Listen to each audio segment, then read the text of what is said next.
जातीय जनगणना का राजनीतिक प्रभाव। जातीय जनगणना भारत में सामाजिक, आर्थिक और राजनीतिक नीतियों को प्रभावित करने वाला एक संवेदनशील मुद्दा है। इसके प्रमुख राजनीतिक प्रभाव निम्नलिखित हैं। सामाजिक न्याय और आरक्षण। जातीय जनगणना से विभिन्न जातियों की जनसंख्या और सामाजिक आर्थिक स्थिति का डेटा मिलता है, जो आरक्षण नीतियों को डेटा आधारित और समावेशी बनाने में मदद करता है।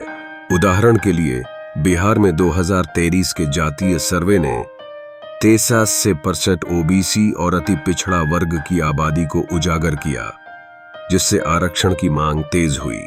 वोट बैंक की रणनीति। जातीय समीकरण, खासकर हिंदी पट्टी, उत्तर प्रदेश, बिहार में वोटिंग पैटर्न को प्रभावित करते हैं। यह डेटा ओबीसी, दलित और अन्य समुदायों को लक्षित करने में दलों को मदद करता है।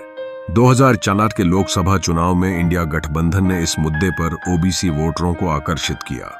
ध्रुवीकरण का जोखिम। यह मुद्दा समाज को जातियों में बांटने का आरोप भी लाता है, जिसे बीजेपी जैसे दल विपक्ष पर हमला करने के लिए इस्तेमाल करते हैं। 2025 में केंद्र सरकार की जातीय जनगणना की घोषणा ने विपक्ष के इस मुद्दे को कमजोर किया, क्योंकि बीजेपी इसे अपने सामाजिक न्याय के एजेंडे के रूप में पेश कर रही है। क्षेत्रीय प्रभाव। बिहार, उत्तर प्रदेश और पश्चिम बंगाल जैसे राज्यों में, जहां जातीय राजनीति मजबूत है, यह मुद्दा 2025 के बिहार विधानसभा चुनाव जैसे अवसरों पर गेम चेंजर हो सकता है। नीतिगत बदलाव। यह 50% आरक्षण सीमा को हटाने की मांग को बल दे सकता है, लेकिन यह सवर्ण समुदायों में असंतोष भी पैदा कर सकता है, जिसे बीजेपी भुना सकती है। राहुल गांधी की भूमिका। राहुल गांधी ने जातीय जनगणना को सामाजिक और आर्थिक न्याय का प्रमुख उपकरण बनाया है। उनकी भूमिका के प्रमुख बिंदु। राष्ट्रीय अभियान 2023 से राहुल ने इसे भारत का एक्स-रे करार दिया और संसद, रैलियों और सोशल मीडिया पर इसकी मांग उठाई। 2004 में जितनी आबादी उतना हक नारे ने इंडिया गठबंधन को उत्तर प्रदेश जैसे राज्यों में फायदा पहुंचाया। कांग्रेस शासित राज्यों में पहल। तेलंगाना और कर्नाटक में कांग्रेस सरकारों द्वारा जातीय सर्वे कराने का दबाव बनाया। तेलंगाना का 2023 सर्वे 32% पिछड़ा वर्ग राष्ट्रीय मॉडल के रूप में प्रस्तुत किया गया। बीजेपी पर हमला। राहुल ने बीजेपी को ओबीसी और दलित विरोधी करार देते हुए 2011 के जातीय जनगणना डेटा को दबाने का आरोप लगाया।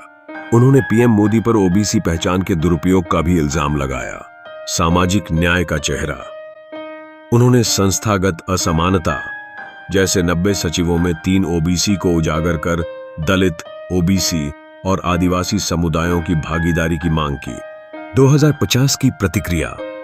केंद्र की 2026 जनगणना में जातीय गणना की घोषणा को राहुल ने कांग्रेस के दबाव का परिणाम बताया, लेकिन बीजेपी के इसे अपनाने से उनकी रणनीति को चुनौती मिली है। कांग्रेस को क्रेडिट और वोट कैसे मिले? केंद्र सरकार के फैसले के बाद कांग्रेस के लिए क्रेडिट लेना और वोट हासिल करना चुनौतीपूर्ण है। निम्नलिखित रणनीतियां मदद कर सकती हैं।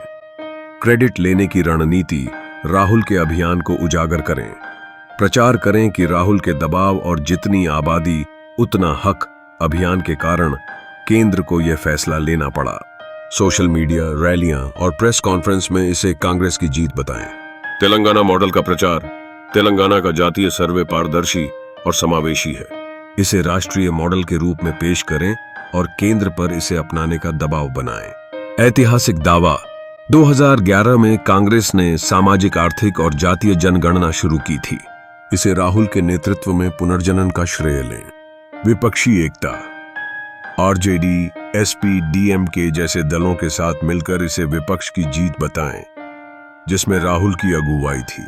बीजेपी की मंशा पर सवाल। बीजेपी के फैसले को वोट बैंक की रणनीति बताकर पारदर्शिता और समय सीमा की मांग करें। वोट हासिल करने की रणनीति। ओबीसी और दलित फोकस। जितनी आबादी उतना हक को और मजबूत करें। बिहार, उत्तर प्रदेश और पश्चिम बंगाल में ओबीसी और दलित वोटरों को लक्षित करें। 50% आरक्षण सीमा हटाने का वादा। इसे घोषणा पत्र का हिस्सा बनाएं और सामाजिक न्याय के लिए ठोस नीति पेश करें। जमीनी अभियान। स्थानीय नेताओं और कार्यकर्ताओं के जरिए गांव स्तर पर इस मुद्दे को ले जाएं, खासकर छोटी और पिछड़ी जातियों तक। युवा और शिक्षित वोटरों को जोड़ें। जातीय जनगणना को रोजगार, शिक्षा और समान अवसरों से जोड़कर युवाओं को आकर्षित करें। महिला वोटरों पर ध्यान। ओबीसी और दलित महिलाओं के लिए विशेष योजनाओं को जोड़कर इस मुद्दे को समावेशी बनाएं। संक्षेप में, कांग्रेस को राहुल गांधी के नेतृत्व को उजागर करना होगा, तेलंगाना मॉडल को राष्ट्रीय स्तर पर प्रचारित करना होगा और बीजेपी के इरादों पर सवाल उठाते हुए ओबीसी, दलित और अन्य समुदायों को ठोस नीतिगत वादों के साथ लुभाना होगा। यह रणनीति 2025 के बिहार विधानसभा और 2026 के अन्य चुनावों में वोट हासिल करने में मदद कर सकती है।